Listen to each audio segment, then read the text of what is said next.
صاحب نور وزیر ہوں دی فرنٹیئر وائس سے آپ نے جمعیت علماء اسلام سربراہ مولانا فضل الرحمان صاحب کے خطاب کی بات کی، لیکن اس سے پہلے سابق وزیر اعظم میاں محمد نواز شریف صاحب نے کئی ایسی باتیں کی ہے، پرویز رشید صاحب نے بھی باتیں کی ہے، خواجہ سعد رفیق نے بھی کی ہے،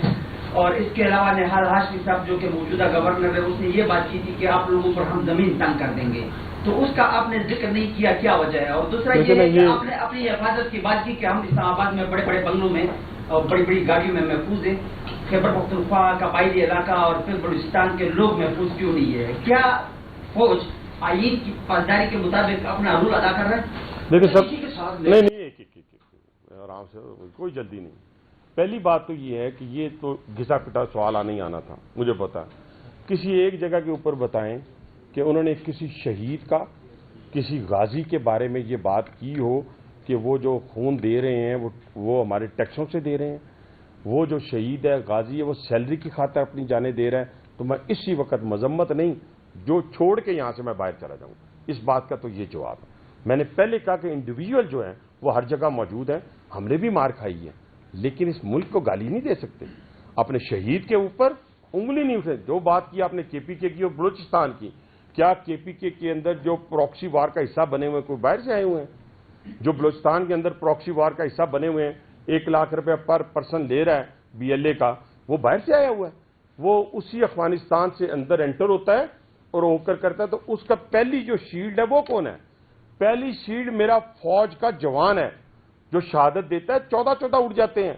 لیکن پھر 14 جاتے ہیں شہادت کے لیے۔ اگر وہ شیلڈ بھی ختم کر دی جائے تو آپ والی بات بالکل ٹھیک ہے، یہ بھی سارا کچھ محفوظ نہیں رہے گا، اور نہ محفوظ رہنے کی وجہ یہی ہے کہ ادھر بھی جو ابھی تک پشاور میں لوگ محفوظ ہیں، وزیر اعلیٰ ہاؤس موجود ہے، گورنر ہاؤس موجود ہے، بڑے بڑے لوگوں کے حیات آباد کے بنگلے محفوظ ہیں، اسی طرح کوئٹہ کے بنگلے محفوظ ہیں، کوئٹہ کا وزیر اعلیٰ ہاؤس محفوظ ہے، کوئٹہ کا گورنر ہاؤس محفوظ ہے، تو وہ محفوظ ان شہادتوں کی بدولت ہے۔ اگر نکال دیتے ہیں تو چیتھڑوں کی طرح وہ آپ بانٹ لیں گے آپ کو۔ اس کے ساتھ کہ مولانا فضل الرحمان صاحب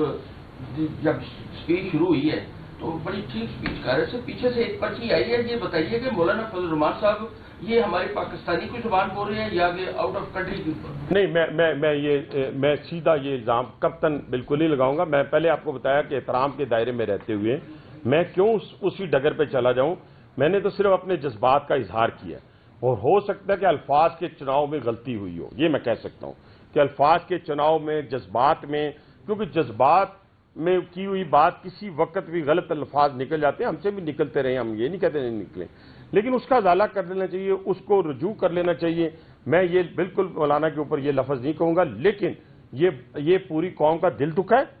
میرے شہداء اور میرے غازیوں کے لواحقین کا دل دکھ ہے۔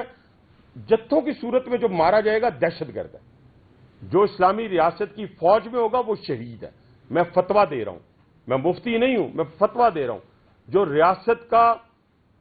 سپاہی ہوگا